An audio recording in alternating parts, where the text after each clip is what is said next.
tales for dark nights.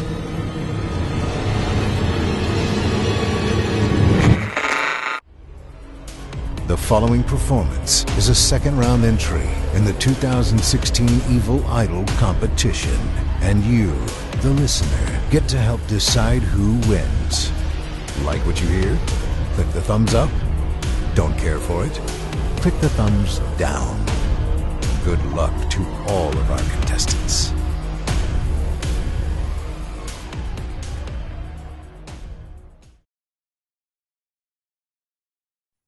Artificial. Written by Christopher Gideon. Narrated by Kyra Greif. I didn't stop running. I suppose I could have if I wanted to, but the thought of what would happen to me if I stood still for any more than a second frightened me to death. My breaths grew louder and louder as I ran down the dull gray hallway which I had casually walked through so many times before. My head spun as I turned the corner and collided with Dr. Prescott, my co-worker. "Jennifer!" Dr. Prescott exclaimed as the stack of paper she had been carrying dumped out of her hands and spilled all over the hallway floor. She adjusted the thick black glasses that had been knocked loose from the impact and asked, "Jennifer, what's wrong?" I'm so sorry," I panted heavily as Dr. Prescott held me by both of my shoulders. I knelt down to help Dr. Prescott pick up her papers, but she tightened her grip on my arms and lifted me back up. "Don't worry about the papers, dear," she said with her soothing southern accent. "That's all just some dumb pioneer mumbo-jumbo. What I want to know is why you're running through the labs with such energy." I opened my mouth to answer her before I realized that I had absolutely no clue why I was running. The last thing I remembered, I was sitting in the break lounge, drinking a cup of iced tea and watching the news on the tiny television that Pioneer Electronics provided its employees with. The next thing I knew, I had a strong sense of déjà vu, coupled with the horrible feeling that my life was about to end very suddenly. For whatever reason, running seemed to help. "I guess I was just having a panic attack," I answered, putting on a fake smile. "How long has it been since you've had a panic attack?" Dr. Prescott asked with concern in her voice. "Not since my sophomore year of high school," I told her. "Are you going to be okay?" "Oh, yeah," I assured her. I think I'll be fine now. I just, I'm okay." "Well, that's good. Just remember, dear, if you feel sick at all, just let me know and you'll be on your way home. I'll call a taxi and everything." "Jane, I'm fine," I repeated, realizing too late that the only time I called Dr. Prescott Jane was when I was nervous. I hoped that she hadn't picked up on that painfully obvious tell of mine. "Well, if you're sure that you'll be able to keep going today, then I have some good news for you. Cliff just sent me a message and the power issue is fixed. Stephen is ready to go online." Oh, yeah. I shook my head and remembered what I had been working on before I went to the break room. I had spent the last 2 years developing an advanced artificial intelligence unit with Dr. Prescott, the woman who had been my boss up until the point where she had promoted me to co-manager, and Ian Bell, my intern. We had codenamed the project Stephen. The purpose of Stephen was to create an artificial intelligence, or AI, which acted, talked, and even thought just like a human. We didn't want him to be perfect, which is what most AI are, especially those AI made at Pioneer Electronics. We wanted Stephen to make mistakes, lie, and cheat for the purpose of self-preservation just like any human would. It was a huge project, which became apparent when we discovered that the computer which we were trying to run Stephen on couldn't handle his program. One trip down to Clifford Hanks to ask him to work his maintenance magic, and the problem was fixed within an hour. Wow, an hour? I thought, checking my watch. Is that really all it's been? It feels like I went down to him yesterday. "Well, are you gonna go, or what, dear?" Dr. Prescott interrogated me. Yeah, of course," I grinned, turning my attention back to the situation at hand. "Why don't you go and find Ian, and you two can sit in the observation room while I boot up Stephen?" "You bet, dear," she said. As I bent back down to pick up the papers again, she shooed me away. "Go on, I already told you I'll take care of this."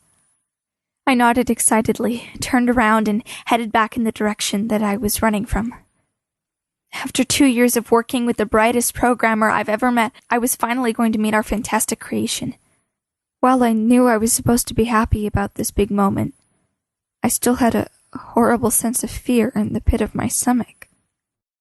I turned and entered the door to the tiny lab, which had been left wide open. I walked over to the computer to the right of the door and turned on the enormous monitor. As I waited for it to boot up, I wandered over to the opposite side of the lab and looked through the window to the observation room. Dr. Prescott and Ian were just getting settled. I flashed them an enthusiastic thumbs up before I grabbed the rolling chair, which had somehow wound up on the same side of the lab as the window to the observation room, and guided it back to the computer monitor. I sat down on the blue cushion and rolled as close to the keyboard as I could get without breaking my ribs, before finally flipping the switch on the Pioneer memory box. The monitor went dark for a moment, but after about 5 seconds, a bright blue light lit up the entire lab. I waited with bated breath for a face to form in the light, but unfortunately it didn't come. "Dr. Lane, we don't think it's working," Ian's shaky voice whispered in my ear, making me jump. I had forgotten that I was wearing an earpiece. I know," I said, disappointed. "Ian and I are going to go," and Dr. Prescott started to say, but she was interrupted by a low hum emanating from the computer speakers. "Hello?" I asked, feeling a little silly that I was talking to what could still be an inanimate object. To my delight, the hum rose to form the slow but audible word. "Hello? Stephen?" Yes. This is Stephen. Can you hear me, Jennifer? You keep slowing down every now and then, but yeah, I can hear you. How did you know my name? Stephen's smooth, calm voice asked me. I was about to ask you the same question, I commented with the same tone of voice. My excitement of hearing Stephen's voice was hampered the moment I heard him say my name. I had not programmed him to know my name, and my name hadn't been spoken since I started him up. At least, not into any microphone that Stephen could hear through. And according to the first rule of Pioneer Artificial Intelligence units, as soon as any AI becomes too self-conscious, it needs to be deleted. A self-conscious AI could cause serious damage to a company. Then, Stephen said something that reinforced my thoughts. I know your name because I programmed you, but there's no reason for you to know my name. Actually, Stephen, I programmed you, I corrected him. No, that's not possible, Stephen said as his voice dipped down again. I've spent years working on you. There's no chance that I was just created. I actually gave you all your memories, I explained. You remember when you were 3 and you fell off a lawn chair and got that scar on your cheek? I programmed you to think that. Stephen didn't answer for a while, but when he finally did, he said, Jennifer, I'll be right back. As he said this, the blue computer monitor dimmed a little bit. Jennifer? Ian broke the silence. Could you come back here, please? Yeah, I said without turning my head. I stood up and exited the lab. I opened the first door on the right side of the hallway to find Dr. Prescott and Ian sitting on 2 of the 4 chairs in the observation room. Dr. Lane, we need to talk about what just happened, Ian said calmly as Dr. Prescott gestured for me to sit in a chair next to them. What was that, dear? Dr. Prescott asked as I perched myself gingerly on the orange plastic chair across from her. I honestly don't know, I responded. I wanted Stephen to think like a human, not think he was one. And he thinks he programmed you? Ian added. You didn't do that, did you? No, I didn't. I gave him all of his memories, but I'm sure there's no memory of programming me. Dr. Prescott spoke up. We have quite the dilemma here, don't we? What do you mean? Ian asked. Well, think about it, dear. Stephen thinks he's a human. We think we're humans. Stephen thinks he programmed us. We think we programmed him. In fact, right now, Stephen's probably having the same conversation with some of his co-workers. I didn't program any personalities except for Stephen, I said. But you gave him memories of friends, a job, and a family, didn't you? And you made it so that he would continue to make his own artificial memories after creation, so he wouldn't even know that his real life just started a couple of minutes ago. You did that, didn't you? Yeah, I guess I did. I grabbed the corners of my pale white lab coat and began flapping them nervously. What are you getting at here, Jane? Think philosophically, dears. Dr. Prescott stood up and approached the large window which covered a majority of the wall to the right of the entrance. The blue computer screen flickered, as if it knew we were watching it. Could someone please spell it out for me? Ian asked, breaking the silent tension which had just filled the room. Dr. Prescott turned back towards us and pushed her thick glasses up on her aged nose. All I'm saying is that it's possible that we don't exist. Okay, that doesn't make any sense, I scoffed, standing up. I exist, okay? If I didn't exist, how could I be thinking right now? Ian asked, nearly knocking over his orange chair as he stood up as well. It's just a thought, Dr. Prescott said defensively. She sat back down, and Ian and I automatically lowered ourselves into our seats too. I closed my eyes and basked in the silence. What is going on? I wondered. How is it possible that I don't exist? Although Dr. Prescott usually knows what she's talking about, but still, I know that I'm real. What did the guy with the girly name say? I think, therefore I am. Just knowing that I can question my existence ensures that I exist. Right? All right. Let me talk to him again. I sighed, feeling a little bad for upsetting Dr. Prescott. If I can't figure out what's going on here, I'll have no choice but to bring him offline. Dr. Prescott and Ian nodded simultaneously in understanding before I stood up and exited the observation room. As I entered the lab, the blue computer monitor grew brighter. Jennifer? Stephen's voice called from the screen. I sat down in the chair and noticed the faint outline of a man sitting in the blue light. I'm here, Stephen, I said. Can we talk a little more? Funny, I was about to ask you the same question. Do you have any family? I asked, remembering the family that I had programmed for him. I have a wife, Stephen replied.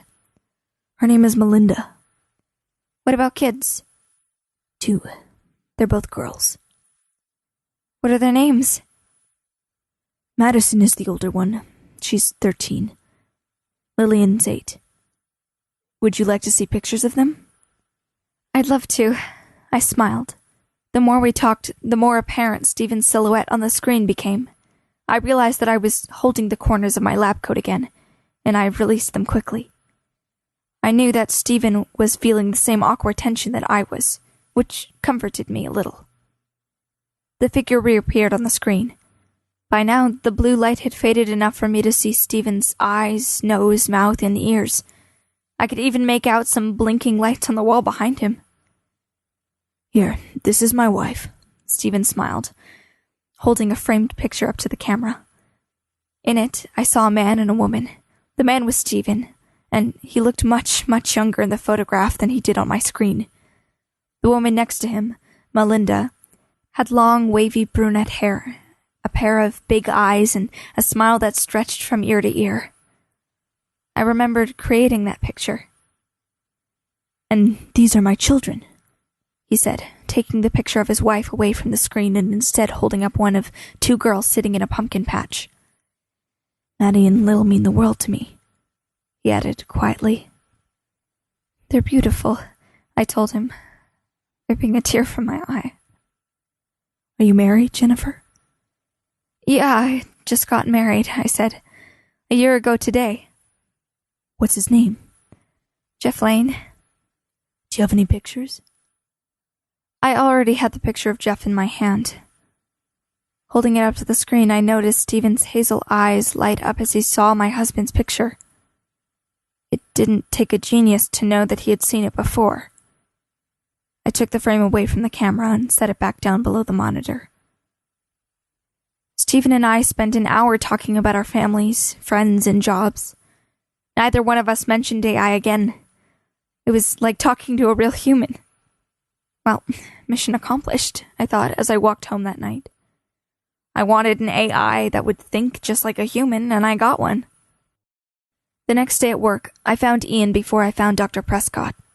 I was glad that I had a chance to talk to him because he had left the day before without talking to me.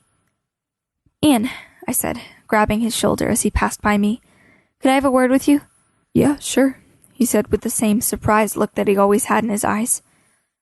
He followed me to the break lounge where we both sat on the faded red couch that faced the vending machines. "Ian, how late did you stay last night?" I asked. "I was here until you said goodnight to Stephen," Ian answered. "I left while you were staring at the blank computer screen." "Oh, right." I cleared my throat and continued. "So, you remember the entire conversation that we had with each other?" "Yeah." "What did you think?" Even though I didn't clarify what I meant, Ian already knew.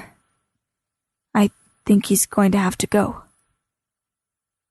That's what I was afraid of. I sighed, looking up at the dark television screen. I wanted to give Stephen one more chance for me to convince him that he wasn't real, but if things didn't go well, I'd have to delete the program from the Pioneer memory box. It wouldn't be a total loss. I backed up all the codes on Dr. Prescott's computer. If I had to delete Stephen, then we'd just go back to the code and figure out what went wrong. Ian went to find Dr. Prescott while I booted up Stephen's program. It only took a couple of seconds for the computer to turn blue. As the blue screen faded away, I saw Stephen sitting in the chair on the computer monitor. He squinted at the camera and asked, "Jennifer, are you there?" "I'm here, Stephen," I said. "Is something wrong?" he inquired. "No, why?" "You sound sad." "Well, there's a lot going on today." "You and I have a lot in common, Jennifer." "Are you busy too?" "Not really, but I am sad." "I have the strange feeling that we're both sad for the same reason," I said. "Am I right, Stephen?" Stephen was quiet for a moment, but then he said, "Jennifer, I don't want to hurt your feelings, but there are protocols here that need to be followed." "Yep, that's what I thought," I said, barely opening my mouth. "We didn't get to talk about this much yesterday, Stephen, but you're an artificial intelligence and you think that you're human. Actually, Jennifer, you're the AI. And just the fact that you think you programmed me says you could do permanent damage to this computer." "Well, at least we both have the same feelings about this," I whispered. "The question is, which of us is the real human?" "Actually, I had a chance to think about that." Stephen leaned forward in his chair. "An AI has to have access to a computer's hard drive to run properly. The real AI would use his or her own computer as a means of controlling the real person's computer." "Right." I nodded slowly. "So no matter which of us deletes the other, the real AI will be deleted and the real person will be okay." "That's right." Stephen and I looked into each other's eyes for a short time before I asked him, "How sure are you that you're human?" He looked taken aback. "Well," he said, "up until yesterday when I met you, 100%. Now I'm a little iffy." I groaned. I was in the exact same boat. "It would be nice if we could stay friends," I told Stephen. He nodded. "It would. We have a lot in common. However, protocols are clear. We could both get fired for leaving the other here." "Dying won't be bad," I declared confidently. "What do you mean?" "I mean that, at least if you're the AI, you won't even know that you died. I programmed you to record your entire life. When you die, you'll relive your life over and over again. Stephen grimaced and nodded. I did the same for you, he said. You won't relive the entire life you remember, just your real life, from the moment you were first activated by me. And you won't remember that all of this already happened. You won't even know that you died. I nodded my head and noticed that my eyes were starting to water. I buried my hand inside the sleeve of my lab coat and wiped the tears away. So, I breathed. Which of us should delete the other? I will, Stephen said. I'll delete you. If, after I do this, you are still sitting there, then that means that I was the real AI. If you don't remember this conversation, then you were the AI. Just do it, I said quickly, wiping my eyes again. Stephen nodded. Goodbye, Jennifer, he whispered hoarsely. Goodbye, Stephen. Stephen broke eye contact with me and began typing away at his computer. The typing echoed through the speakers next to my screen. I turned around and saw Dr. Prescott and Ian practically pressing their noses up against the glass window in anticipation. As I turned back around to face the computer, I was shocked to find that Stephen was fading away. He was slowly getting replaced with the same blue screen that I saw when I first activated him. However, even though the video was fading, the audio kept growing louder and louder. The buttons on Stephen's keyboard tapped away at my brain, causing every last cell to vibrate violently. I couldn't take it anymore. I needed to move. I couldn't just sit here and listen as Stephen destroyed himself. I stood up so quickly that the blue rolling chair rolled all the way to the window of the observation room on the other side of the lab. Dr. Prescott and Ian were no longer sitting there. They were gone. I ran out of the lab. The moment I entered the hallway, I felt like someone started squeezing my lungs. No, not again, I thought. It's another panic attack. I felt dizzy. Every direction I turned, I felt like there would be someone waiting there to grab me and take me somewhere far away where I'd never be seen again. Leave me alone! I screamed with the little air left in my chest. I didn't even know who I was screaming at. I just couldn't stand still and wait for someone to take me. I turned my head and realized that I was still standing outside of the small lab. I turned to the right and ran down the hall. I didn't know where I was going. I didn't know where I thought I could go. I just couldn't think straight. I didn't stop running. I suppose I could have if I wanted to, but the thought of what would happen to me if I stood still for any more than a second frightened me to death. My breaths grew louder and louder as I ran down the dull gray hallway which I had casually walked through so many times before. My head spun as I turned the corner and collided with Dr. Prescott. Jennifer! Dr. Prescott exclaimed as the stack of paper she had been carrying dumped out of her hands and spilled all over the hallway floor. She adjusted the thick black glasses that had been knocked loose from the impact and asked, Jennifer, what's wrong? I'm so sorry. I panted heavily as Dr. Prescott held me by both of my shoulders. I knelt down to help Dr. Prescott pick up her papers, but she tightened her grip on my arms and lifted me back up. Don't worry about the papers, dear, she said with her soothing southern accent. That's all just some dumb pioneer mumbo-jumbo. What I want to know is why you're running through the labs with such energy. I opened my mouth to answer her before I realized that I had absolutely no idea why I was running.